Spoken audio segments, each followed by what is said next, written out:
Warahmatullahi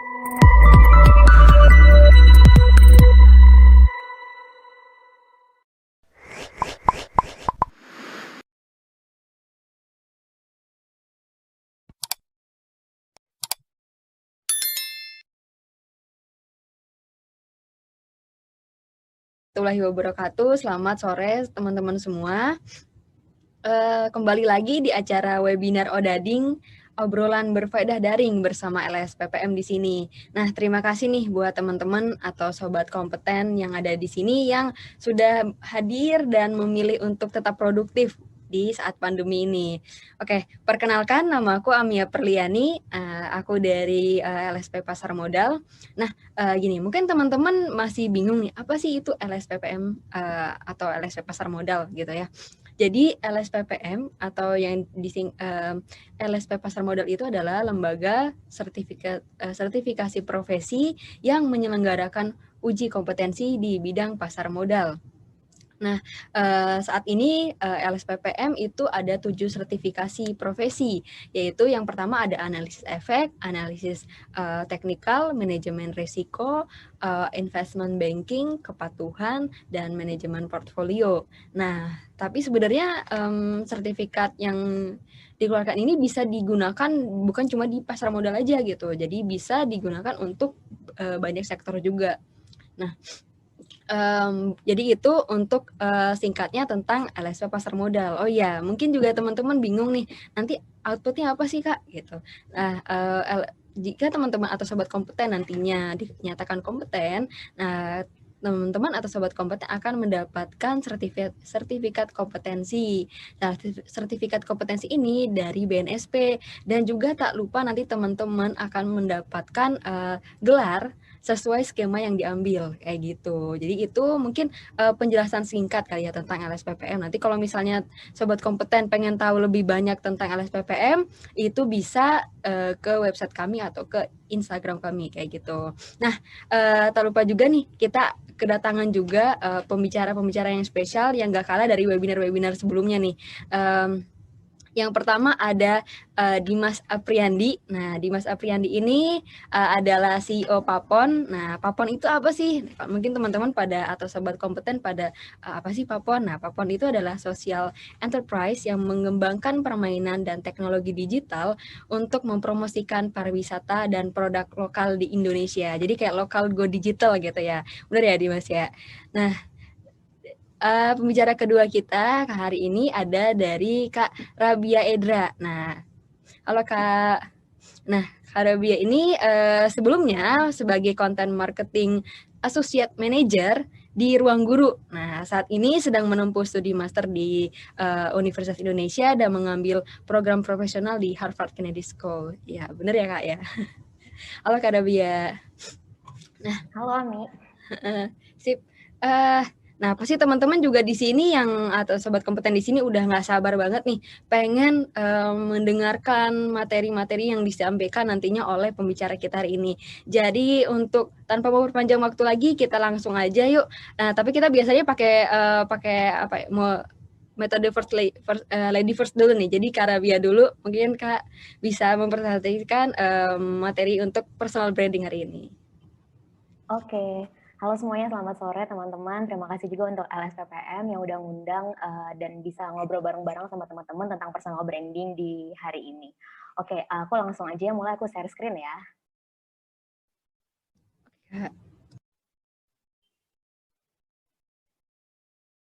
Terima kasih Amit tadi yang sudah memperkenalkan aku dan juga Kak Dimas. Iya benar, aku sebelumnya merupakan seorang content marketer di Ruang Guru dan saat ini sedang studi S2.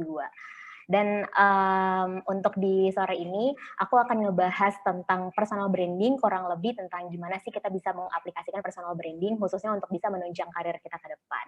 Oke, langsung aja ya. Nah, sebelum lebih jauh kita ngebahas tentang personal branding itu, kita juga harus punya satu kesepahaman yang sama nih, personal branding itu apa sih, dan betapa sih pentingnya personal branding itu buat diri kita dan juga buat karir kita. Singkatnya gini, sederhananya personal branding itu sebenarnya menjadi unik ya dengan kapasitas yang kita punya, dengan kita bisa membedakan diri kita dengan orang lain. Aku di sini mengimajinasikannya dengan gambar, di sini ada 6 orang dan ada salah satu orang yang beda sendiri nih. Nah, orang ini bisa kita bilang dia unik, dia tahu apa sih strength-nya dia, sehingga ketika dia berhadapan di publik ya dengan orang lain ya, dia tahu apa sebenarnya yang pengen dikedepankan dari dia. Dan apa sih pentingnya dari si personal branding ini? Apa aja keuntungannya kalau kita punya personal branding? Emang kalau nggak punya personal branding kenapa gitu? Nah, di sini ada 3C, credibility, connection, and competition. Jadi, personal branding itu nunjukin betapa kredibilitasnya kita di hadapan orang lain, apa sih kompetensinya kita di hadapan orang lain. Kemudian, dengan personal branding, ini juga akan menguatkan koneksi kita dengan networking, dan kita juga bisa kenal semakin banyak orang yang sesuai sama bidang kita, dan tentunya bisa support kemampuan kita juga untuk terus improve skill-skill kita. Dan yang terakhir, dengan adanya personal branding, ini juga bisa meningkatkan daya saing kita di karir, di studi, dan dimanapun kita berada. Singkatnya gitu. Semoga teman-teman juga sudah mulai paham personal branding itu apa. Oke, kita akan ngobrol selanjutnya ke value. Nah, saat kita mau menentukan personal branding, yang paling utama yang harus dimiliki adalah value atau nilai. Nah, di sini aku mau jelasin sedikit tentang value. Apa sih value yang harus dibuat? Kemudian kenapa kita memilih value tersebut dan gimana kita mengaplikasikan value tersebut? Yang pertama, dari what? Value-nya ini apa? Bisa dari karakteristik yang mau kita bangun. Apakah kita misalnya seorang fast learner? Apakah misalnya kita seorang yang fast pace? Jadi kalau misalnya kalau kerja itu cepat gitu kan, atau misalnya kita orang yang easy going gitu kan. Jadi karakter itu yang akan selalu kita tonjolkan setiap kita berhadapan sama orang lain. Kemudian yang kedua, visual. Visual ini bisa dari outfitnya kita, bisa dari cara kita kalau misalnya presentasi dan lain sebagainya gitu kan. Jadi yang dilihat sama orang secara visualnya ya dari segi permukaannya aja gitu kan. Dan yang terakhir adalah achievement, pencapaian-pencapaian atau kesuksesan apa aja sebenarnya yang mau kita gapai. Kemudian setelah kita menentukan apa aja nih value-value-nya, sekarang kita harus refleksi diri. Kenapa ya saya milih value-value tersebut gitu. Nah, ini tentunya nggak bisa sembarangan, harus berangkat dari experience atau pengalaman yang udah dimiliki. Misalnya, dari banyak ikut kegiatan, aktivitas, komunitas ya, kegiatan relawan, dan lain sebagainya. Terus misalnya juga bisa berangkat dari studi apa sih yang udah kita ambil, atau hobi apa sih yang kita tekuni dengan sungguh-sungguh selama ini. Atau bisa juga kita berangkat dari motivasi apa yang pengen kita terusin nih di kemudian hari di karir kita gitu kan. Saya pengen dikenal sebagai seorang penulis gitu kan. Jadi udah pasti saya juga harus punya pengalaman itu. Saya asah, saya perbanyak ilmu tentang dunia tulis menulis misalnya gitu kan ya. Karena memang saya tahu motivasi saya itu. Jadi harus ada berangkat dari pengalaman atau dari motivasi. Kemudian gimana nih cara kita mengaplikasikannya si personal branding tersebut sih dari value-nya itu gitu kan. Misalnya lewat berkomunikasi. Jadi orang itu bisa tahu, oh kalau saya misalnya Rabia, cara nulisnya tuh gimana sih gitu ya. Cara berbicara di depan umumnya itu seperti apa sih? Dan biasanya aktivitas digital apa sih yang Rabia itu lakukan di sosial medianya, di Instagram, di Twitter gitu kan ya. Dengan value itu saya jadi nggak kemana-mana. Jadi punya satu titik yang akhirnya orang bisa mengenal kita dengan baik. Orang jadi tahu uniqueness-nya kita itu apa, strength-nya kita apa, sehingga kalau misalnya, oh mau nyari rekomendasi orang yang jago nulis, atau misalnya mau nyari rekomendasi orang yang senang kegiatan sosial, misalnya orang akan ngerekomendasiin atau ngereferensiin nama saya gitu, tanpa harus saya minta, karena kita sudah berusaha sedemikian rupa untuk membangun personal branding itu karena punya value gitu. Sampai sini semoga jelas ya untuk value sebagai, anggaplah ini sebagai hal yang fundamental, sebagai landasan utama dari kita untuk menentukan personal branding kita. Nah, sekarang saya akan masuk ke gimana sih personal branding ini bisa menunjang karir kita. Mungkin tadi kan saya juga sudah sempat bilang, personal branding juga bisa dibangun dari pengalaman, pengalaman juga bisa dari sekolah, dari kegiatan, aktivitas yang misalnya informal ya. Tapi gimana nih kalau di bidang karir? Yang pertama, kita harus tahu target audiens kita siapa dan industri apa sih yang kita pengen bener-bener ada di situ. Industri yang kalau kita kerja, itu kita nggak ngerasa overwhelmed, walaupun sebanyak apapun tugas yang kita kerjain. Jadi kita nggak mudah ngeluh, kita nggak mudah ngerasa kalau terbebani gitu saat mengerjakan itu. Nah, audiens sama desired industry ini tuh benar-benar jadi apa ya, salah satu awal yang menurut saya bisa ngebuat personal branding kita juga semakin oke, semakin kompeten dan semakin komitmen juga gitu sama hal itu gitu. Kalau memang industri itu kita suka, audiens itu memang yang kita cari gitu kan ya. Oh, saya memang mau dikenal sebagai orang yang dekat sama anak-anak gitu kan. Jadi audiens saya itu pasti anak-anak. Misalnya saya pendongeng gitu kan ya. Dan di industri saya misalnya ya dunia dongeng, tulis menulis gitu kan, penceritaan gitu.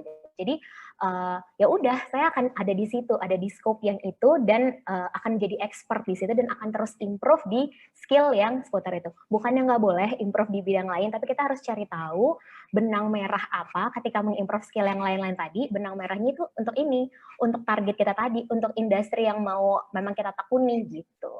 Kemudian yang kedua, embrace networking.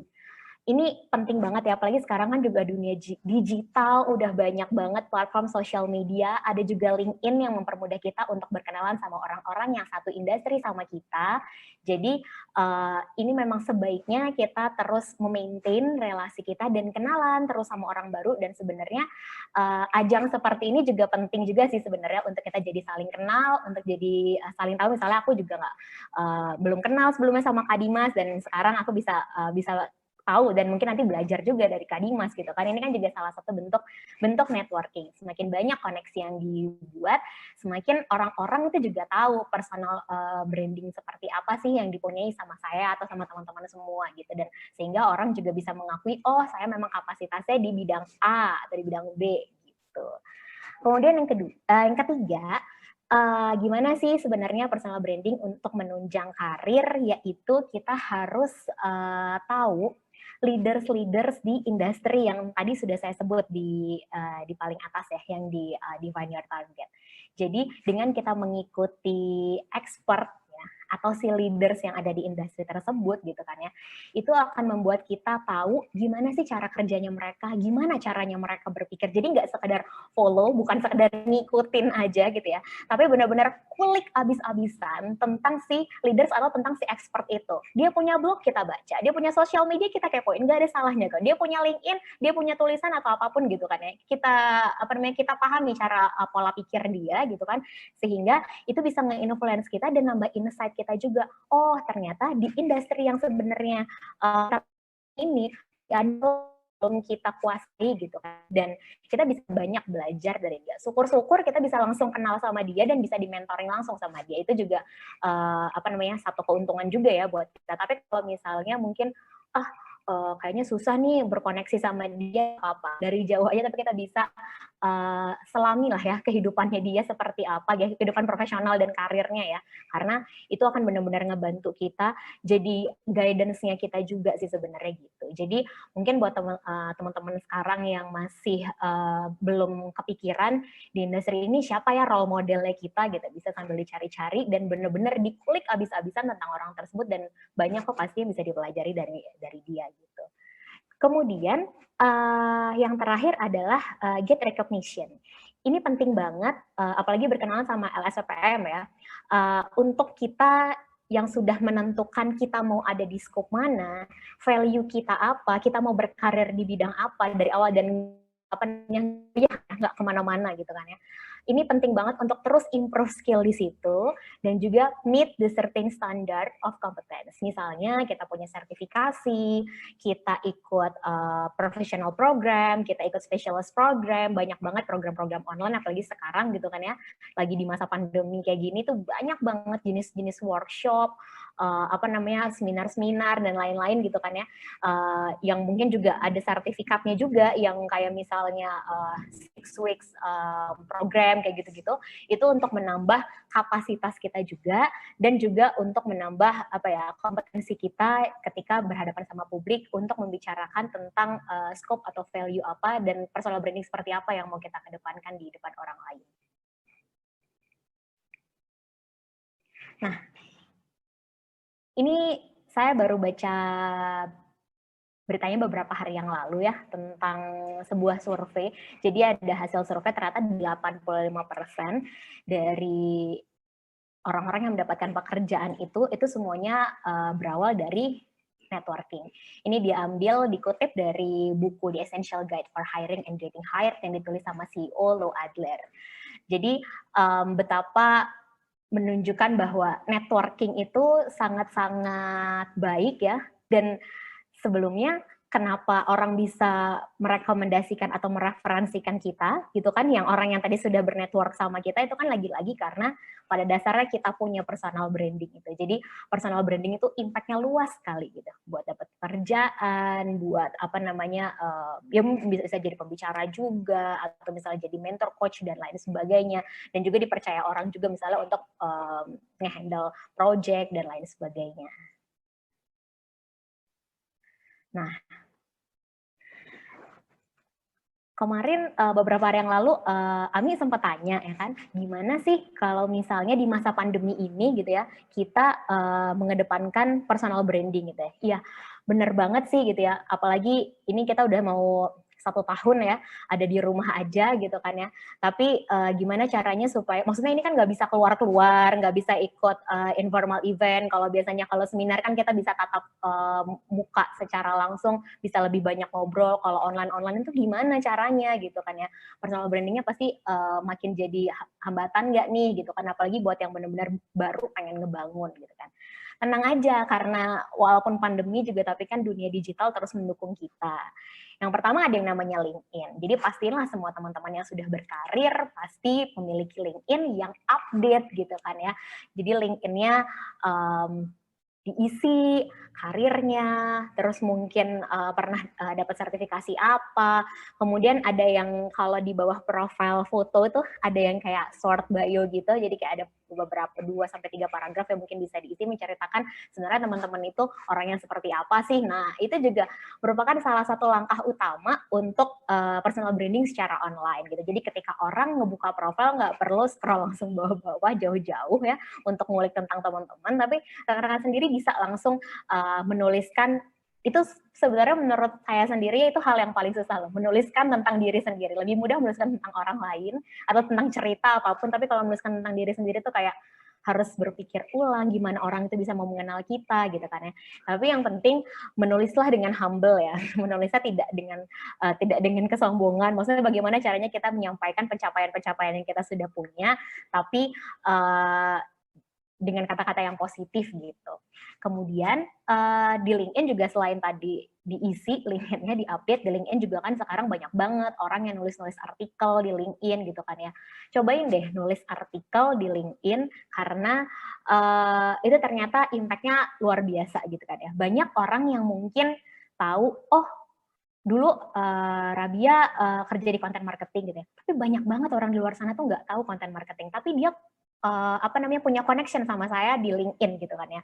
Jadi kami ada di network yang sama gitu kan di LinkedIn. Tapi dia nggak tahu apa pekerjaan saya. Tapi ketika saya misalnya menuliskan apa sih sebenarnya cakupan pekerjaan saya sehari-harinya gimana gitu. Ketika misalnya nanti dia punya project yang selama ini dia nggak pernah tahu, oh project itu ternyata namanya content marketing. Nah dia bisa ngerekomendasiin atau ngereferensiin saya ke orang lain atau mungkin untuk project kantornya dia sendiri gitu kan. Jadi dengan aktif menulis post gitu kan, artikel-artikel di LinkedIn, itu juga sebenarnya salah satu bentuk personal branding yang bisa kita lakukan. Kemudian yang kedua, yang mungkin agak sedikit informal ya dan fun ya, yang pastinya Instagram. Ya saya yakin deh rekan-rekan di sini gitu ya, apalagi misalnya usia 30-30 itu fasih banget lah ya main Instagram gitu kan. Dari 2013 mungkin udah mulai vibe-nya Instagram dan sekarang makin banyak orang menggunakan Instagram untuk personal branding. Dimulai dari mereka menuliskan resume pendeknya mereka itu di bio Instagram gitu kan. Biarin kosong bio Instagramnya itu diisi apa ekspertisnya teman-teman semua gitu kan ya. Terus misalnya ya bidang apa yang teman-teman geluti gitu kan, kalau misalnya terafiliasi dengan kelompok atau mungkin dengan yayasan itu juga bisa ditulis di situ gitu. Sehingga ketika orang yang mungkin belum kenal terus ngebuka Instagramnya jadi tahu gitu kan, oh ternyata dia tergabung di sini, oh ternyata dia punya gerakan ini, dia punya campaign ini dan lain sebagainya. Orang tuh jadi lebih mudah sebelum dia jauh nge-scroll ke bawah tentang siapa sih si orang ini gitu. Itu juga salah satu bentuk personal branding yang seru. Dan selain itu tadi di bio juga bisa dengan apa aja sih yang rekan-rekan post di feed Instagram atau di stories gitu kan ya. Oh, saya mau dikenal, tadi kan misalnya saya mau dikenal sebagai seorang pendongeng gitu kan. Jadi mungkin memang ekspertisnya di situ dan coba deh sharing sesering mungkin atau sebanyak-banyak mungkin gitu kan ya. Dikasih intervalnya juga nih, misalnya seminggu 2 kali atau seminggu sekali dan komit gitu. Jangan sampai minggu ini ada, terus nanti baru tahun depan lagi ngepost. Nah itu orang udah lupa, ini dia nge-branding diri dia sebagai apa tuh orang udah lupa, udah nggak inget lagi pengen jadi pendongeng misalnya gitu kan ya. Jadi ada interval tadi, terus bikin aja post yang menarik karena kadang tuh suka ngerasa gini, ini termasuk saya juga yang ngerasa kayak udahlah nggak usah sharing ini, orang-orang juga pasti udah tahu gitu. Kata siapa gitu kan, maksudnya katakanlah punya 1.000 followers gitu kan ya, mungkin yang benar-benar tahu tentang informasi yang akan kamu share itu bisa jadi nggak sampai 50% dari followers itu gitu kan ya.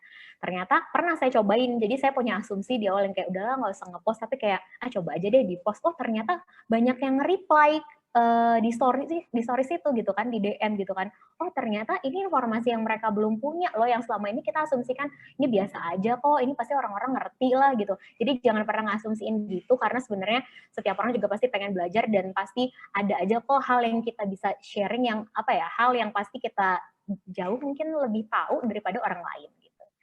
Selanjutnya sama mungkin seperti Instagram, cuma kalau Instagram kan lebih banyak ke visual, foto gitu kan, Twitter juga. Ini sebagian sih, tapi mungkin ada yang lebih nyaman Twitternya digunakan untuk kehidupan personal ya, jadi memang lebih ke pengen curhat dan hanya untuk circle-nya aja. Tapi nggak ada salahnya juga Twitter untuk membangun personal branding, karena banyak banget kok seleb tweet yang ada itu justru mereka hadir di Twitter awal-awalnya nih ya, dibandingkan yang di Instagram kan itu lebih ke apa ya, kalau selebgram itu kan lebih ke untuk iklan, jadi influencer gitu-gitu kan. Tapi kalau Twitter jauh sebelum itu kayak dari tahun 2009, 2010, itu kan orang-orang yang memang punya expertise, misalnya dia communication leader lah, atau misalnya dia news anchor atau jurnalis gitu ya. Mereka membangun personal branding mereka melalui Twitter gitu kan. Kayak saya juga sebenarnya di Twitter masih aktif dan masih ngikutin beberapa orang-orang yang memang saya lihat mereka membangun personal branding di Twitter mereka dengan sangat baik. Salah satunya yang paling kita kenal tuh Ivan Landin gitu ya. Dia begitu aktif di Twitter, kemudian dia juga punya komunitas bahasanya dia gitu kan, dan aktif juga di Twitter komunitas itu gitu kan. Orang tuh akhirnya apa-apa kalau misalnya rekomendasi bahasa apa segala macam, top of mind-nya langsung Ivan Landin gitu. Padahal dulu-dulu sebelum kita maksudnya benar-benar akrab melihat Ivan Landin Warawiri di Twitter gitu kan ya, kayak Ivan Landin siapa gitu. Tapi beberapa tahun terakhir karena benar-benar banyak orang nanya-nanya bahasa segala macam ke dia gitu kan, sehingga dia membangun personal branding dia, oh memang dia adalah orang yang ahli di bahasa gitu.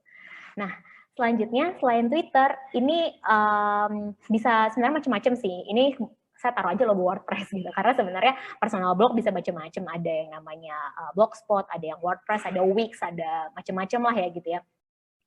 Khususnya misalnya untuk rekan-rekan kayak yang memang pengen menunjukkan portofolionya mereka, tapi nggak semua pekerjaan ada portofolionya ya.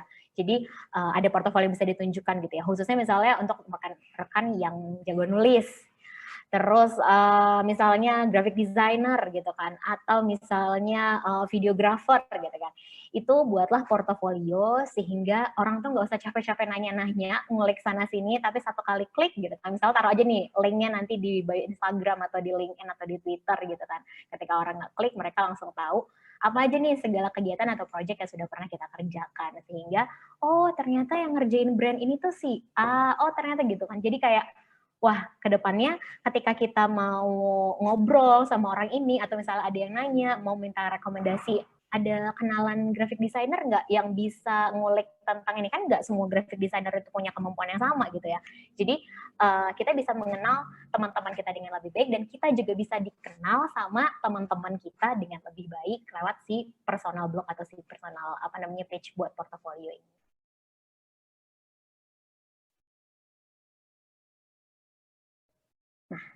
Terakhir dari saya, sebenarnya untuk personal branding itu memang nggak bisa besok langsung diselesai gitu ya, karena butuh proses, butuh bertahun-tahun, namanya juga lewat studi, lewat ikut kegiatan, karir, itu kan nggak ada yang serba instan, jadi enjoy the process of being a work in progress. Terima kasih semuanya.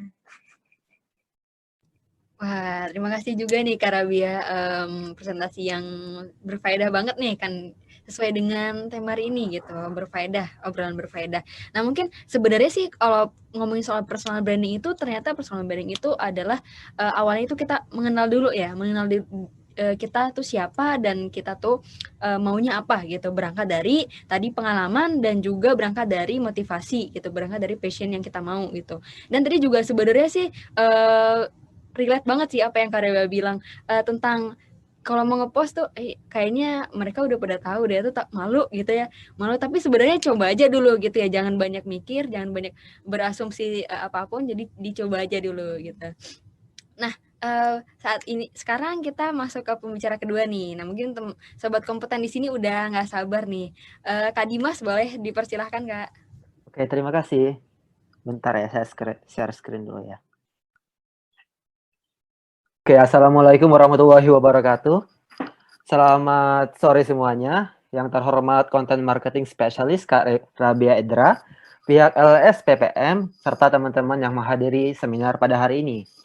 Suatu kehormatan dan kebanggaan untuk saya dan Papon.id telah diundang untuk menghadiri acara Odading obrolan berfaedah daring. Nah, untuk tema hari ini, seperti yang sudah dibilang, kita akan belajar tentang personal branding. Lebih tepatnya dalam sesi ini, kita akan belajar apa itu personal branding, manfaatnya seperti apa, dan bagaimana cara melakukannya. Sebenarnya sudah dibahas sedikit dengan Kak Rabia Edra, dengan bagaimana cara melakukannya, tetapi mungkin ada hal yang bisa aku tambahin dan melengkapi apa yang Kak Rabia Edra sudah ungkapkan. Terlebih dahulu perkenalkan, nama saya Dimas Apriyandi, CEO dari Papon.id. Papon.id adalah social enterprise untuk mempromosikan pariwisata dan produk lokal melalui permainan dan teknologi digital. Saya juga adalah pemenang Young Changemaker Social Enterprise Academy dan founder dari TEDx di Gulis Park. Dan untuk teman-teman, sekarang saya juga sedang melakukan aktivitas personal branding, yaitu mungkin teman-teman bisa follow Instagram saya @dimasapr ya. Dan teman-teman juga bisa sharing bersama saya melalui Instagram. Jadi saya juga dalam proses personal branding bersama teman-teman juga. Jadi kita bisa saling berproses bersama. Oke, nah kita awali sesi ini dengan situasi yang kita semua alamin, yaitu pandemi COVID-19. Apapun yang kamu lakukan, pekerjaan kamu, penghasilan kamu berapa, gender kamu, semua tidak ada yang bisa menghindari wabah ataupun pandemi ini. Semua orang merasakan kerugian. Beberapa masyarakat merasakan bisnis mereka hancur dan gulung tikar. Beberapa juga di PHK oleh perusahaannya karena perusahaan tidak bisa menggaji mereka lagi. Gitu. Banyak sekali yang merasa rugi. Semua aspek merasa kerugian. Nah, terdapat dua permasalahan yang ada saat kita menghadapi sebuah pandemi ini. Ada dua tipe orang. Yang pertama, orang yang langsung menyerah dengan keadaan. Contohnya, dia di PHK ataupun dia bisnisnya gulung tikar, dia hanya menyerah dengan keadaan. Dan dulu sebenarnya aku juga berada di posisi itu karena aku juga berbisnis dan bisnisnya it was fine, and karena pandemi semuanya hancur kan. Nah, aku pernah di posisi itu.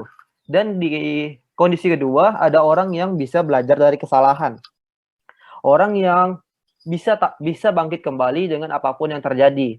Dia tahu bagaimana cara bangkit kembali dari apa yang sudah terjadi kepada dia. Nah, sebenarnya banyak sekali yang bisa kita lakuin selama pandemi ini. Seperti contohnya kita bisa online learning, YouTube, kita bisa datang event-event yang seharusnya kita harus datang ke luar kota ataupun ke luar negeri.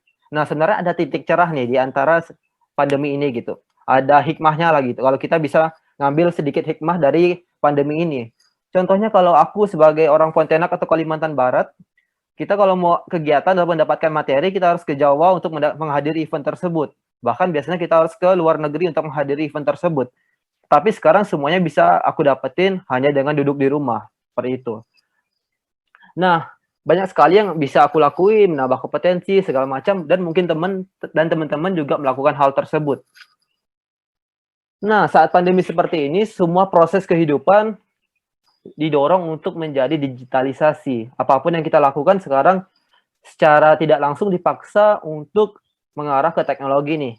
Seperti bagaimana kita kuliah, sekolah, belanja, semuanya didorong untuk ke arah teknologi. Dan ini juga termasuk bagaimana perusahaan mengelola internal dan eksternal, yaitu merekrut orang-orang ataupun anggota mereka, kayak gitu. Nah, seperti yang udah kita tahu sebelumnya, banyak sekali teman-teman atau masyarakat yang di PHK nih, karena kondisi pandemi seperti ini. Tapi bagaimana kita bisa stand out saat kita apply pekerjaan?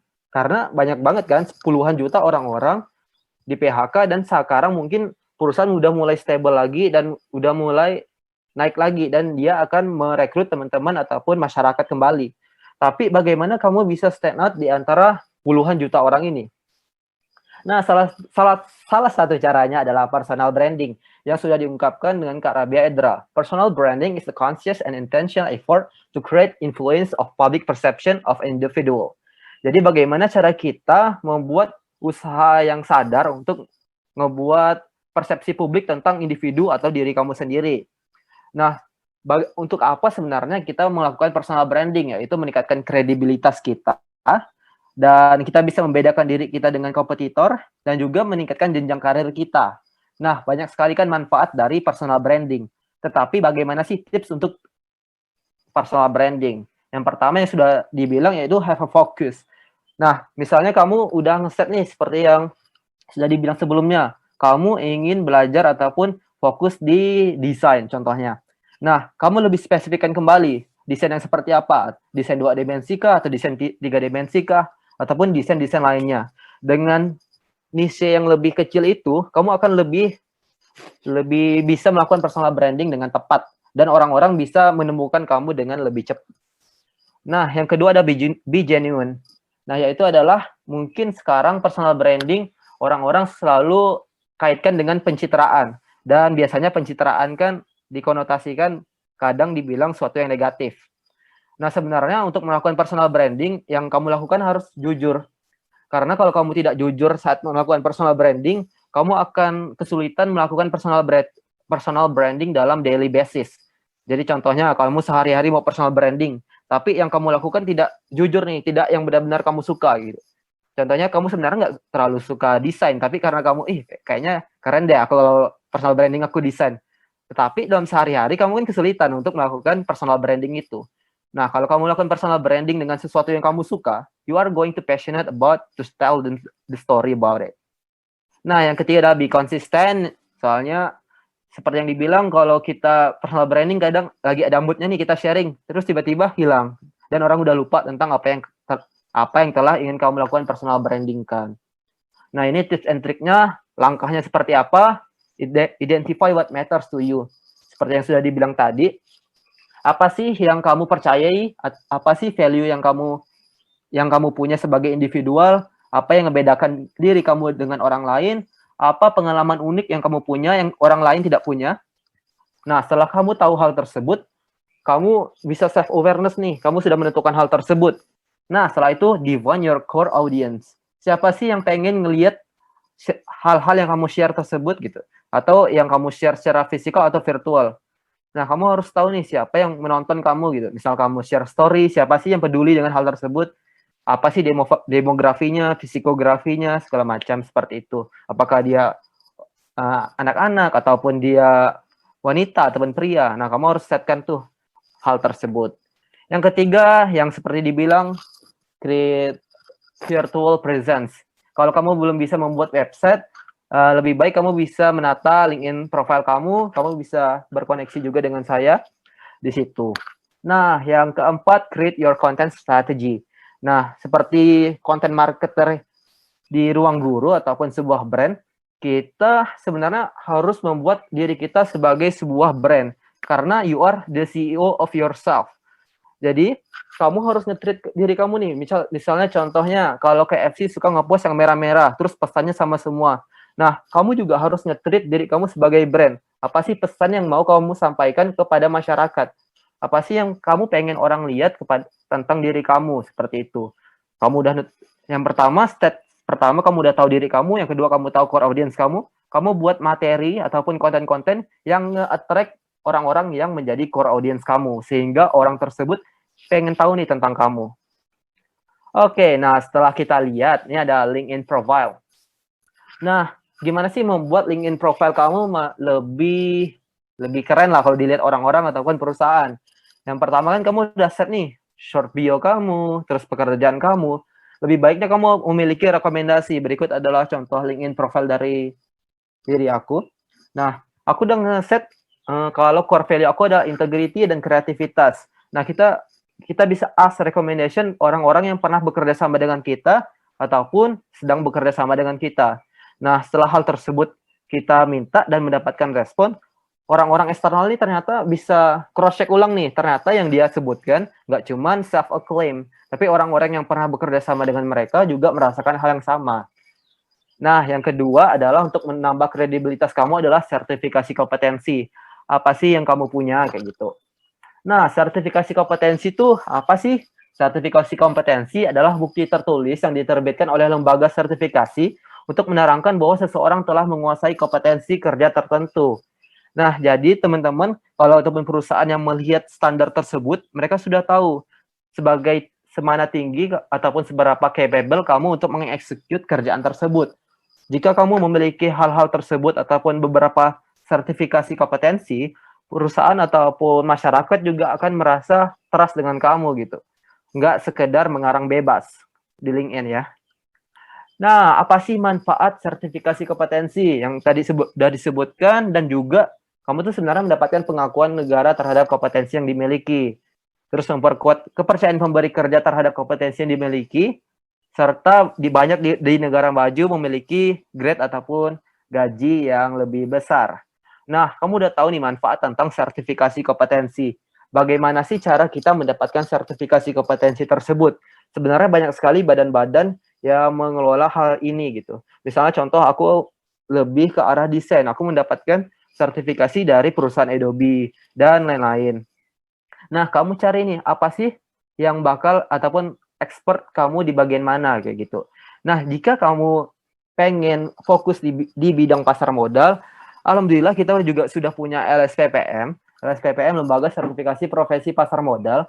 Mereka memiliki 2 produk, yaitu analisis efek dan manajemen risiko. Jadi teman-teman yang ingin fokus untuk melakukan dan meningkatkan jenjang karir kamu di bidang pasar modal, wajib banget untuk kamu mengikuti belajar dulu dan mengikuti sertifikasi bersama LSPPM. Nah, ending quote-nya adalah, your personal brand is what people say about you when you are not in the room. Nah, apa sih yang orang gibahkan tentang kamu saat kamu tidak di ruangan? Jadi saat kamu nongkrong, saat kamu balik, apa sih yang orang ngomongin tentang kamu? That is personal branding. Itu bukan tentang bagaimana kamu melihat diri kamu, tapi apa sih yang orang lihat dari diri kamu. That's how you build the personal brand. Jadi nggak cuman satu malam kamu melakukan sesuatu, kamu membuat konten, dan orang langsung menganggap kamu adalah orang yang seperti ini. Itu bisa dibuat dalam bertahun-tahun, bahkan sangat lama sekali. Nggak cuman dalam sehari kamu membuat konten. Sekian materi dari saya. Terima kasih banyak untuk atensinya, dan mohon maaf jika ada salah kata. Terima kasih. Nah, kalau ingin kontak lebih lanjut bisa kontak Instagram pribadi saya dan Instagram startup saya. Terima kasih. Oke, terima kasih Kak Dimas. Udah nggak kalah insightful ya dari Kak Rabia juga. Nah, tadi udah disebutin juga sama Kak Dimas kalau misalnya teman-teman itu ingin meningkatkan skill atau menambah sertifikat kompetensi bisa sekali ya. Tadi juga udah disebutkan sama Kak Dimas ada 2 ya yang disebutin sama Kak Dimas, ada analisis efek dan manajemen risiko. Tapi sebenarnya juga kita punya 5 produk lagi nih, 5 produk lagi yang di pasar modal, tapi bukan hanya di pasar modal saja dibutuhkan, tapi di berbagai sektor sebenarnya dibutuhkan seperti itu. Nah, udah banyak yang nanya nih udah banyak yang nanya juga, kita langsung masuk yuk ke sesi tanya jawab nih, Q&A. Nah, pertanyaan pertama ini dari Muhammad Siddiq Ar-Rashid, apa saja yang perlu dipersiapkan dalam personal branding kita? Nah, mungkin Kak Rabia dulu deh yang menjawab. Oke, sebenarnya tadi aku sudah sampaikan juga di slide ya, apa aja yang harus dipersiapkan. Yang pertama itu pastinya value dulu, Mi. Tadi siapa yang tanya namanya? Muhammad Siddiq. Oke, Kak Sidik ya. Jadi yang harus dipersiapkan yang paling pertama itu adalah value. Value-nya apa dan gimana kita mau menerapkannya dan kenapa kita memilih value itu yang utama. Baru deh tadi yang define target, audiensnya mau siapa, industrinya kita mau berkecimpung itu nanti apa gitu kan. Terus melakukan networking dan lain sebagainya. Tapi yang paling utama itu value-nya dulu gitu. Apa yang kita suka yang tadi aku sempat sebutin juga. Industri apa kalau kita kerja meski overwhelmed, meski berjam-jam itu kita nggak ngerasa pressure, kita nggak ngerasa stres, tapi kita malah happy. Nah itu mungkin Kak Sidik sendiri nih yang lebih tahu karena mungkin berdasarkan sama experience dan tadi motivasi kedepannya mau berkarir di bidang apa. Oke, makasih Kak Rabia. Nah, kalau dari Kak Dima sendiri gimana Kak? Oke. Nah, untuk sebenarnya kita melakukan personal branding, apa sih tipsnya? Nah, benar, kita harus tentukan value-nya dulu. Nah, contohnya kalau aku nge-set value aku adalah integritas dan kreativitas, sebenarnya bisa dilakukan dengan hal kecil. Kayak bagaimana kita bertindak dalam sehari-hari. Contohnya di dalam lingkup kerja. Contohnya kita sudah di dalam situasi ataupun sebuah perusahaan. Bagaimana kita mengimplementasi personal branding tersebut, kamu melakukan apa yang kamu percayai. Kalau integritas, kamu selalu datang on time, kamu kerjanya selalu on time. Terus kalau kreativitas, kamu selalu melakukan hal-hal out of the box, kayak gitu. Nah, bisa dimulai dari hal kecil yang kamu lakukan setiap harinya, kayak gitu. Oke. Makasih juga ya Kak Dimas. Nah, pertanyaan kedua nih dari Ibu Syokim. Hambatan dalam membangun personal branding. Boleh dari Kak Dimas dulu. Oke, biar nggak nyontek ya. Jadi kalau untuk hambatan kalau diri aku sendiri ya, kalau dari diri aku sendiri biasanya adalah inkonsisten. Karena terkadang kita sebagai orang ataupun bisnis ataupun sebagai pekerja, kita terlalu overwhelmed nih dengan kerjaan kita yang kita punya. Jadi kita lupa nih membuat konten atau kita konsisten dengan hal tersebut. Misalnya contohnya minggu ini kita ngepost nih, ternyata minggu depannya aduh terlalu banyak kerjaan. Jadi lupa nih untuk melakukan personal branding ataupun membuat konten-konten yang ngejaga audiens yang ada di Instagram ataupun virtual presence kita kayak gitu. Dan banyak sekali teman-teman yang ada di sekitar aku juga mengalami personal branding, hambatannya di situ kayak gitu. Terima kasih pertanyaannya. Boleh Kak Rabia. Kalau aku mungkin menyimpulkannya bisa di 2 ya hambatannya. Yang pertama komitmen. Komitmennya kita di bidang yang kita suka tadi gitu ya. Karena kadang tuh kita tuh gampang goyah nggak sih gitu kan. Kayak lagi belajar public policy, kayaknya abis ini mau kerja di pemerintahan deh. Lagi belajar sosial media kayaknya marketing seru deh gitu kan. Itu biasanya hambatannya di situ yang pertama. Terus kemudian yang kedua hambatannya adalah gampang malu-malu. Sehingga nggak pede apapun tadi, kayak misalnya sekedar ngepost konten aja nggak pede gitu kan ya, ngomong di depan orang udah deh nggak usah gitu kan ya, misalnya diajak kenalan sama temennya untuk networking gitu kan ya, udah deh nggak usah gitu kan, kayak nggak pede. Maksudnya aku paham ya, ada yang memang orang extrovert, introvert, dan mungkin aku percaya itu kan kepribadian orang memang macam-macam gitu kan ya. Aku pun kalau kata MBTI termasuk introvert katanya. Tapi ini lagi-lagi balik ke momentumnya seperti apa gitu kan ya. Jadi kita tuh nggak bisa ada di dalam yang kayak aku kan introvert jadi kayaknya nggak nyaman deh kalau ngomong sama orang lain, dan nggak bisa gitu kan ya. Ada kalanya memang kita harus maksain diri gitu kan ya, karena ini momen gitu kan. Kan kita nggak setiap hari juga gitu kan, nggak 24 jam harus ngomong juga gitu kan. Kayak ini sekarang ngomongnya cuma 1 jam doang nih, misalnya sampai jam 5 gitu kan ya. Jadi kayak ya itu tuh harus apa ya, harus di challenge ke diri sendiri gitu. Karena ya kalau malu-malu terus nggak berani, ujung-ujungnya ya gagal personal brandingnya gitu. Oke. Nah, kayak gitu tuh hambatannya mungkin harus konsisten dan juga banyak godaan gitu ya, banyak godaan. Nah, kalau misalnya gini nih, mungkin saat dunia sekarang lagi serba digital, apakah komenan-komenan haters di luar sana itu juga termasuk hambatan nggak? Jadi mungkin kita pada saat kita ngepost konten atau apapun nanti ada yang komen, misalnya komennya tuh gak sesuai sama harapan kita kayak gitu. Itu bisa nggak sih dijadikan sebagai hambatan dalam membuat personal branding? Dalam membangun personal branding. Mungkin Kak Rabia dulu mungkin Kak. Oh, mungkin ada sedikit gangguan sinyal. Kak Dimas dulu deh. Oke, terima kasih pertanyaannya. Nah, kalau untuk haters ataupun komen-komen yang nggak sesuai ekspektasi, contohnya kalau kita sedang membuat konten, kita sudah punya ekspektasi nih komen-komen orang seperti apa. Nah, tetapi biasanya tidak sesuai ekspektasi kita gitu.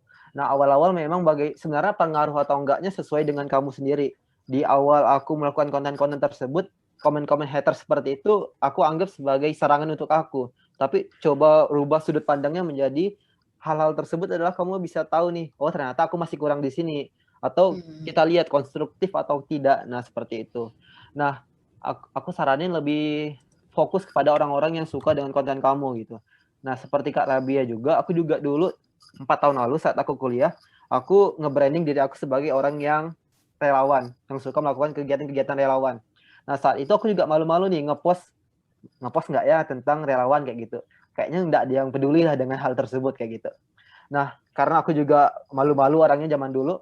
Nah, pas waktu itu aku beraniin, ya udah buat aja konten satu konten tentang relawan. Nah, ternyata saat aku buat konten tersebut, ternyata banyak sekali yang support tapi dalam diam nih.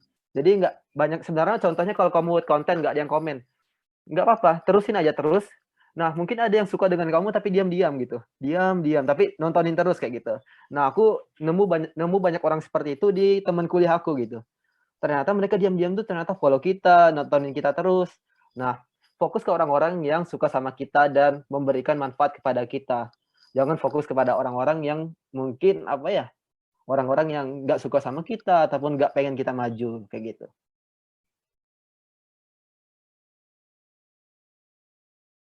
Oke, makasih Kak Dimas. Nah, mungkin dari Kak Rabia dulu deh sebelum kita lanjut ke pertanyaan selanjutnya nih.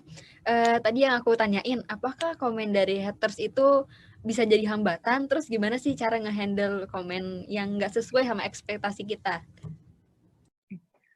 Kalau kita belum jadi public figure, udahlah ya nggak usah peduliin yang namanya komen haters. Paling komennya juga berapa kan ya, 1, 2, 3 gitu ya. Aku juga ketika ngepost gitu kan di Twitter sih lebih, kalau di Instagram itu lebih bisa dihandle ya, karena mungkin nggak tahu deh, kalau orang tuh kayaknya lebih mudah ke-trigger tuh, mudah mengomentari, mengkritik itu lebih ke Twitter sih. Aku pernah kok sampai mau di-active account di Twitter, dan bahkan akhirnya end up dengan nge-lock akun Twitterku sampai berapa tahun gitu ya, sampai akhirnya sekarang aku berani lagi untuk bikin profilku jadi public gitu ya. Karena waktu itu banyak banget gitu kan orang tuh nyerang di, kalau Twitter kan kita nggak bisa ngelihat ya, virality-nya tuh susah gitu kan dilihat ya. Kalau Instagram itu lebih ke yang maksudnya dia harus effort gitu kan untuk ngebuka profil. Maksudnya kalau Twitter itu kan lebih mudah gitu kan ngeliatnya, banyak thread gitu kan. Jadi saat aku tuh pernah nge-komen beberapa thread gitu, aku lupa gitu di tahun lalu gitu kan. Terus orang tuh nyerang nggak cuma lewat Twitter doang gitu ya. Dia nyerang aku ke Instagram, nyerang aku ke LinkedIn, terus dia ngajak mungkin ya gengnya komunitas atau apa gitu kan ya. Itu yang akhirnya kayak, yaudah aku diem aja, aku ambil waktu off dan mengunci semua apa namanya account yang aku punya gitu kan ya. Dan aku nggak maksudnya dia memaksa aku untuk minta maaf apa segala macam. Tapi aku bilang aku nggak salah, karena kayak yang namanya di media sosial, aku berhak dong untuk punya opini gitu kan, dan opiniku juga nggak menyudutkan siapa-siapa saat itu gitu kan, opini netral. Tapi dia justru nggak suka sama opini netral, dia malah yang kayak harusnya ini bilang salah gitu kan. Jadi daripada debat terus gitu kan ya, sekali itu sempat aku balas gitu kan ya, terus abis itu aku DM aja, lalu aku blok. Jadi kalau maksudnya bersyukurlah di Instagram itu juga punya fitur untuk nge-restrict ya kan, ada fitur restriction gitu kan, nge-restrict orang-orang supaya dia nggak bisa komen, nggak bisa apa namanya, jadi instead of block itu bisa langsung di-restrict aja, biar dia nggak komen-komen gitu kan. Kalau di Twitter biasanya sih aku ambil jeda dulu, baru nanti mulai nge-tweet aktif lagi gitu, misalnya gitu sih. Tapi nggak sampai yang maksudnya nggak sampai yang akhirnya aku nggak mau beropini sama sekali, nggak mau ngomong di publik gitu, nggak sampai kayak gitu. Karena aku mikir lagi gitu kan ya,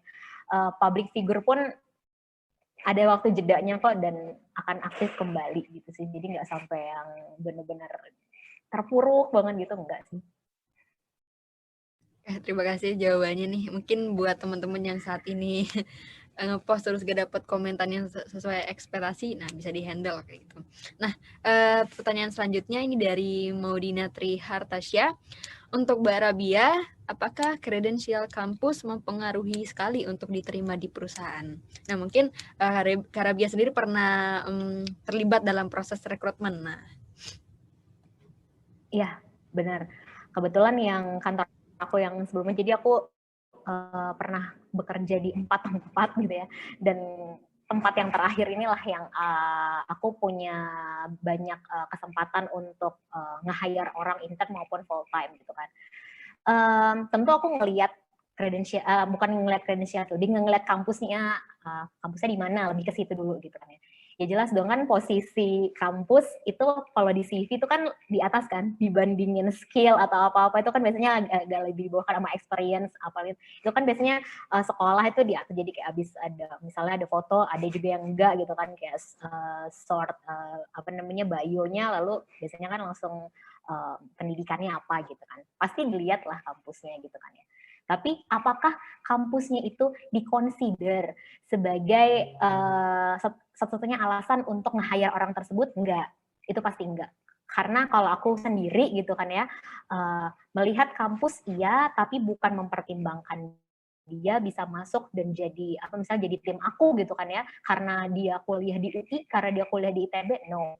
Aku lebih ngelihat seberapa pengen dia belajar, seberapa kalau dia punya experience juga lebih bagus gitu kan ya, seberapa passionate dan dia pengen bikin apa sih di tim ini. Jadi biasanya CV itu menurutku benar-benar cuma sekilas banget aku lihat, kayak di 3 detik pertama aku ngelihat CV, biasanya aku bisa menentukan kan orang ini mau aku interview atau enggak. Nah, di dalam proses interview itulah aku kayak pengen banyak nge-explore tentang siapa sih orang ini, gimana orang ini. Jadi aku lebih ke situ sih sebenarnya gitu, dibandingin apa ya, dibandingin sekedar ngeliat kampusnya doang. Nah, soalnya aku juga pernah sih Kak, kayak mungkin teman-teman di sini juga nggak semuanya dari top 10 kampus gitu, tapi mungkin pernah mendapat saran kayaknya, katanya gini, kalau kamu punya acara misalnya lagi ngadain di salah satu kampus UI atau ITB, silahkan tulis di LinkedIn aja katanya, biar pada saat recruiter nge-hire itu, oh ada di UI, padahal bukan kuliah di sana gitu. Apakah misalnya orang itu pas baca kampus langsung tertarik, atau kan kayak tadi yang dibilang kampus biasanya ditaruh di atas gitu. Jadi kalau misalnya kampusnya bukan dari univ ternama gitu, apakah recruiter biasanya melirik lagi untuk lihat experience atau apa yang di bawahnya kampus kayak gitu kan? Skill sih pasti gitu ya. Apalagi aku kebetulan punya banyak teman-teman yang bergerak di dunia kreatif nih ya. Karena mungkin kemarin hampir 4 tahun aku kerjanya memang lebih di scope content marketing, itu kan banyak banget berteman sama teman-teman graphic designer, apa namanya videographer gitu kan, editor dan lain sebagainya. Kalau misalnya aku lihat satu-satu gitu kan ya, misalnya anggaplah dari 100 teman aku yang bergerak di dunia kreatif ya, kayaknya nggak sampai 20% deh mereka yang datang dari top kampus kayak UI, ITB, UGM gitu. Sisanya bahkan kampusnya aku baru pernah dengar dari mereka gitu. Tapi experience yang mereka punya, skill-nya itu, hard skill-nya mereka gitu kan ya, handle kamera gitu kan, handle apa namanya editing dan lain-lain gitu kan ya.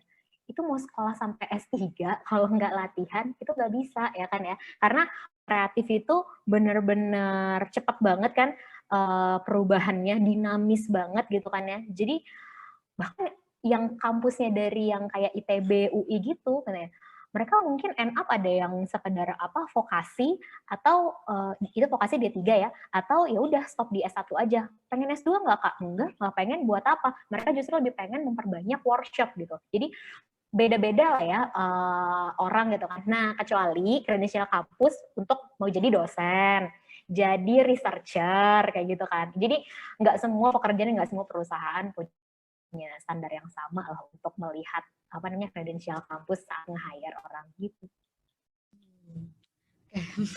Insightful juga. Nah, pertanyaan selanjutnya nih ada dari Nadia Susanti. Apakah semua jenjang karir membutuhkan personal branding? Lalu, apakah personal branding itu dibuat sesuai keinginan sendiri atau menyesuaikan dengan kebutuhan? Boleh dari Kak Dimas dulu deh. Oke, terima kasih pertanyaannya. Nah, kalau personal branding di semua jenjang karir, aku rasa iya, karena apa ya? Kamu branding atau nggak branding, tetap ke branding gitu. Apa artinya? Kalau kamu melakukan personal branding, misalnya kamu tata nih konten-konten kamu tata apa yang kamu lakukan, orang tuh kamu udah mengarahkan orang ke public perception tentang kamu. Tetapi kalau kamu nggak melakukan personal branding, kamu kan melakukannya secara acak nih. Nah, personal branding kamu secara natural kebentuk dari orang-orang. Kayak apa yang kamu lakukan, apa yang kamu post di Instagram. Contohnya biasanya kamu post selfie, post apa. Nah, orang-orang tuh bakal melakukan persepsi secara pribadi. Kayak apa sih yang dia lihat di Instagram kamu, di LinkedIn kamu, ataupun cara kerja kamu, seperti itu. Nah, kalau untuk pertanyaan keduanya, apa ya? Lupa tadi. Oh, masih ke mute. Oh, sorry. Oke, ya. Apakah personal branding itu dibuat sesuai keinginan sendiri atau menyesuaikan kebutuhan? Nah, lebih baiknya adalah menyesuaikan keinginan sendiri. Karena yang sudah aku bilang tadi, kalau personal branding lebih baik jujur dengan diri sendiri. Apa sih yang sebenarnya yang kamu suka dan apa yang kamu passionate about gitu. Jadi kalau kamu menyesuaikan kebutuhan sebenarnya boleh aja sih. Tetapi nanti kamu akan kerepotan dengan menyusun konten-kontennya, terus menyusun apa yang kamu lakukan, seperti itu. Terima kasih. Oke, Bu. Kalau dari Karabia gimana, Kak? Jadi apa nih pertanyaannya yang pertama? Yang pertama itu adalah apakah semua jenjang karir membutuhkan personal Oh branding? iya, itu aku setuju sih, pasti butuh ya, mau karirnya apapun, karena kan kita pengen dikenal orang lain gitu kan ya, saat berkarir itu kan kita nggak berkarir sendiri gitu kan, even kita yang punya kantor gitu, katakanlah seperti Kak Dimas gitu kan, seorang CEO, tapi kan dia juga punya klien, berpartner dan lain sebagainya, dia butuh apa namanya, dikenal di orang lain sebagai apa nih gitu kan ya, nggak mungkin sekedar sebagai Rabi aja. Mereka bukan keluarga kita yang menerima kita apa adanya, ya kan? Bukan ibu dan ayah kita yang udah mengenal sebagai Rabi aja, enggak gitu kan. Yang namanya klien, rekan kerja gitu kan, mereka butuh tahu kompetensi kita apa, skill kita apa, sehingga apapun itu bidang pekerjaan kita, pasti personal branding itu dibutuhin kok. Kemudian tadi yang kedua. Yang kedua, apakah yang dibuat sesuai keinginan atau menyesuaikan? Oh iya. Berangkat dari tadi sebenarnya sudah sempat aku mention ya di awal-awal pemaparan kan ya, karena berangkat dari experience yang kita punya dan motivasi kita apa ya pastinya melihat dari diri kita sendiri sih gitu. Jadi wah ini tuh trennya lagi programming sih gitu kan ya, atau lagi desain gitu ya. Kamu punya nggak skill itu gitu kan ya? Nggak semuanya kok 2020 ini semua orang jago coding gitu ya. Ada juga kok yang jago marketing. Kalau semuanya jadi developer siapa nanti yang mau marketing marketingin produknya gitu kan, aplikasinya enggak kok gitu kan ya. Jadi semua orang pasti akan ada porsinya masing-masing. Cuma mungkin bisa dilihat dari tren gitu kan, ke depannya akan seperti apa. Tapi nggak bisa maksain juga gitu kan ya. Aku kuliahnya dulu politik, terus aku pokoknya pengen dikenal sebagai orang yang jago coding gitu kan, yang nggak bisa maksa gitu, karena kalau aku nggak punya skill itu akan butuh waktu yang sangat lama kan untuk proses belajarnya gitu sih. Experience-nya apa deh gitu. Kan kita yang paling kenal diri kita sendiri. Nah, itu tadi untuk Kak Nadia ya, Kak. Nah, pertanyaan selanjutnya ini ada dari Pak Hendy Tarihoran. Nah, Pak Hendy bertanya, apakah umur berpengaruh buat personal branding? Nah, dari Karabia dulu. Siapa dulu nih yang jawab? Karabia dulu deh. Oh, lebih muda lebih bagus ya pastinya ya. Karena kan kita jadi punya waktu misalnya sampai 5 sampai 10 tahun ke depan gitu kan ya, kalau kita sudah sudah berkarir, sudah komit juga gitu kan di bidang itu, di industri itu gitu kan ya. Orang jadi mengenal kita dari usianya masih 20-an tuh kan lebih bagus gitu kan, dibanding orang baru tahu oh kompetensi kita tuh apa baru di usia 50 gitu. Jadi pasti berpengaruh dan lebih muda lebih baik juga gitu. Kak Dimas boleh, Kak? Oke, nah apakah umur berpengaruh? Sebenarnya tidak ada waktu telat sih untuk melakukan personal branding, tapi lebih mudah lebih bagus. Nah, contoh kecilnya kayak biasanya kalau kita sebagai murid saat sekolah, kita udah ngecap guru masing-masing, mereka guru yang seperti apa. Ini guru yang lucu, ini guru yang garang. Nah, sebenarnya orang-orang guru tersebut sebenarnya sudah berpengaruh, sudah berumur semua kan. Nah, tetapi mereka membuat personal branding mereka masing-masing. Seperti bagaimana cara mereka mengajar, apakah mereka membawa dengan cerita, dengan dongeng, ataupun sambil marah-marah. Nah, itu sebenarnya personal branding yang dilakukan oleh guru-guru kita, sehingga murid-muridnya tuh memiliki persepsi tentang dia gitu. Contohnya kalau dia pengen murid-muridnya dengerin mereka, nah dia garang-garang, marah-marah, terus disiplin, lebih baik disiplin, atau enggak dia pengen muridnya mendengarkan dengan senang, mereka dengan dongeng, seperti itu. Nah, sebenarnya tidak ada waktu telat sih untuk melakukan hal tersebut. Kita ambil contoh guru-guru kita saat mengajar saat SD, seperti itu. Oke, terima kasih ya Dimas. Nah, mungkin ini aku bacain dua pertanyaan terakhir deh ya, dua pertanyaan terakhir. Yang pertama itu dari Pak Herman Sodik. Apakah personal branding selalu dikaitkan dengan kecerdasan komunikasi? Nah, Karya Bia dulu.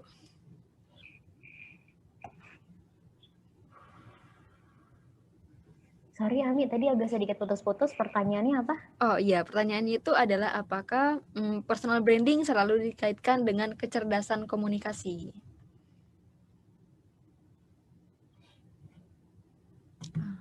Oke. Suaraku putus-putus nggak di sana? Enggak. Oke. Jadi, apakah personal branding selalu dikaitkan dengan kecerdasan komunikasi ya? Iya, benar Kak. Pastinya komunikasi itu jadi salah satu kunci juga ya untuk kita bagaimana bisa memperkenalkan diri kita di depan orang lain dengan baik gitu kan, membranding diri kita dengan baik gitu kan. Sehingga kalau kita tidak bisa berkomunikasi dengan baik, tidak maksudnya malu-malu. Kadang ada yang orang bisa ngomong tapi malu-malu, lebih ke nggak confident kali ya gitu. Ada juga yang mungkin suka belibet sendiri atau kayak nggak yakin lah sama omongannya gitu. Jadi makin banyak belajar, ngomong di depan kaca, ngomong sama temen gitu kan ya, ngobrol gitu kan ya. Menurut aku itu sangat berpengaruh juga sih. Jadi gimana caranya kita bisa nge-branding diri kita dengan baik ke orang-orang kan, kalau misalnya kita juga bisa menjelaskan dengan baik siapa diri kita. Boleh Kak Dimas? Menurut Kak Dimas gimana tuh Kak, personal branding dengan kecerdasan komunikasi? Nah, kalau untuk personal branding itu tergantung dengan apa yang kamu lakukan juga sih. Tetapi kalau kamu memiliki good public speaking akan membantu kamu. Contohnya yang sangat berpengaruh untuk memiliki good public speaking adalah misalnya kamu adalah founder dari startup. Kamu harus selalu mempromosikan startup kamu kepada investor, kepada masyarakat. Nah, aku sebenarnya bukan a good public speaker, tapi karena aku memiliki posisi ini, aku terus belajar nih untuk memiliki public speaking yang baik kayak gitu. Nah, tetapi bagaimana dengan teman-teman yang desainer? Nah, teman-teman yang desainer bisa memiliki a good visual presence dengan hanya memiliki website, memiliki portofolio yang bagus. Dia akan bisa memiliki good visual presence dengan portofolio mereka seperti itu. Nah, terkadang public designer jarang sekali disuruh untuk melakukan presentasi seperti ini. Mungkin hanya one to one kepada kliennya mereka, tetapi tergantung desainer seperti apa lagi. Biasanya ada yang desainer yang suka ngobrol di depan atau sharing tentang tips-tips desain, tetapi bagaimana profesi kamu sendiri sih kayak gitu. Tetapi semua profesi jika kamu memiliki good public speaking akan membantu jenjang karir ataupun personal branding kamu. Seperti itu. Terima kasih. Oke, terima kasih Kak Dimas dan Kak Rabia. Nah, ini ada pertanyaan terakhir nih. Pertanyaan terakhir ini dari Kak Faras Puspita. Nah, Kak Faras ini dia nanya, mungkin ini juga menjadi apa ya? Perwakilan. Nah, Kak Faras ini perwakilan dari mungkin sobat-sobat kompeten di luar sana yang pengen nanya gitu. Manakah yang lebih menarik bagi rekruter misalnya? Untuk Kak Dimas, mungkin Kak Dimas atau Kak Rabia tentunya pernah terlibat dalam proses rekrutmen gitu. Manakah yang lebih baik dan lebih menarik bagi rekruter? S2 atau yang berpengalaman? Nah, dari Kak Dimas dulu deh. Oke, terima kasih pertanyaannya. Nah, apa yang lebih menarik karena aku juga mengelola bisnis makanan, kafe, dan juga startup. Aku juga udah sering sekali merekrut teman-teman masyarakat. Nah, yang lebih menarik sebenarnya tergantung dari keinginan dari ini sih, dari posisinya itu sendiri. Nah, kalau kita pengen banget tentang orang-orang yang udah praktikal banget nih, kita butuh orang-orang yang bisa mengeksekut hal tersebut. Contohnya seperti desain. Kalau dia S2 tapi portofolionya kurang ngena ke kita lebih memilih orang-orang yang memiliki project-project yang sudah banyak, portofolio yang bagus juga. Nah, tetapi beda hal misalnya contohnya kita memiliki atau merekrut orang-orang yang di managerial skill, orang yang bisa memanage orang-orang dan memiliki pengalaman memanage orang. Tentunya orang-orang yang S2 bisa memiliki ilmu yang lebih bagus untuk manajerial hal tersebut. Ini enggak generalisasi ya, hanya pendapat saya sebagai rekruter. Seperti itu. Nah, tergantung dari persepsi ataupun tujuan dari rekruter merekrut orang seperti apa di posisi tersebut sih. Terima kasih. Oke, terima kasih buat jawabannya Kak Dimas.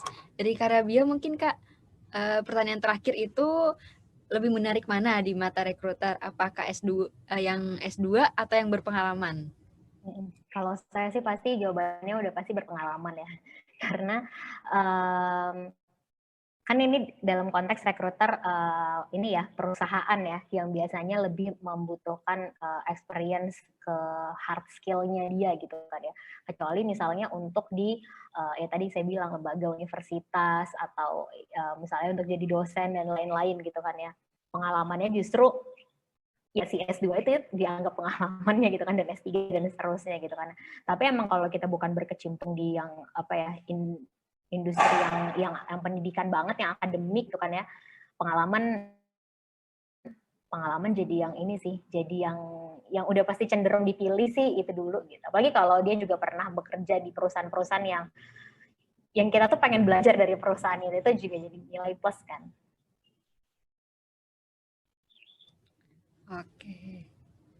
Oke, makasih Kak Rabia untuk jawaban menutup pertanyaan untuk hari ini. Terima kasih untuk Kak Rabia dan Kak Dimas. Kalau aku bisa nyimpulin ya, untuk personal branding itu yang pertama adalah kita harus tahu nih, define your target kayak kata Kak Rabia. Kita harus tahu apa yang kita mau, terus passion kita seperti apa gitu. Dan juga kalau kata Kak Dimas tuh be yourself gitu, be your best self. Jadi jangan kita pokoknya harus jujur, jangan ikut-ikut orang gitu. Nah, terus lalu kita harus cari networking sebanyak-banyaknya karena ya tadi juga sebenarnya insight baru tuh ternyata 85% itu dari networking, dari kenalan gitu. Jadi mencari networking sebanyak-banyaknya out of the box gitu. Jadi keluar dari zona nyamannya kita. Mungkin kalau kita dulunya sering malas ngomong atau introvert atau segala extrovert atau apapun itu, sebaiknya kita menyesuaikan dengan keadaan. Lalu yang terakhir adalah improve your skill kapanpun dan dimanapun, karena ini juga berdampak terhadap karir kita ke depannya. Nah, itu mungkin dari webinar hari ini. Terima kasih buat teman-teman semua yang sudah hadir. Mungkin buat Kak Dimas sama Kak Rabia kita foto bareng dulu ya Kak. Siap. Iya, foto bareng dulu. Nah, kita pakai kayak gini, itu artinya salam kompeten di Oke. LSPPM. Hmm. Oke Kak, siap. 1, 2, 3.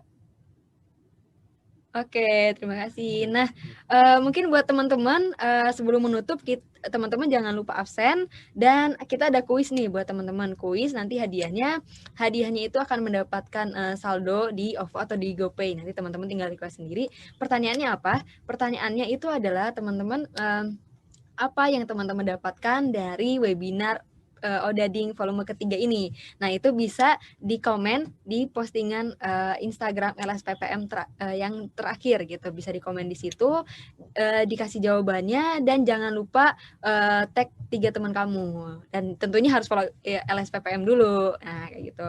Nah, mungkin kalau Karabia dan Kak Dimas ada Instagram, tentunya mungkin bisa di-share. Karabia dulu, mungkin ada teman-teman nih pengen yang kenalan gitu. Iya. Instagram aku seperti namaku ya, Rabia Edra. Oke, ya udah ya teman-teman udah denger kan? Nah, itu bisa. Lalu Kak Dimas tadi juga udah di-share ya, Kak? Oke, silakan. Nah, kalau pengen di fallback ataupun pengen ngobrol dengan saya melalui Instagram, silakan chat saya langsung aja ya.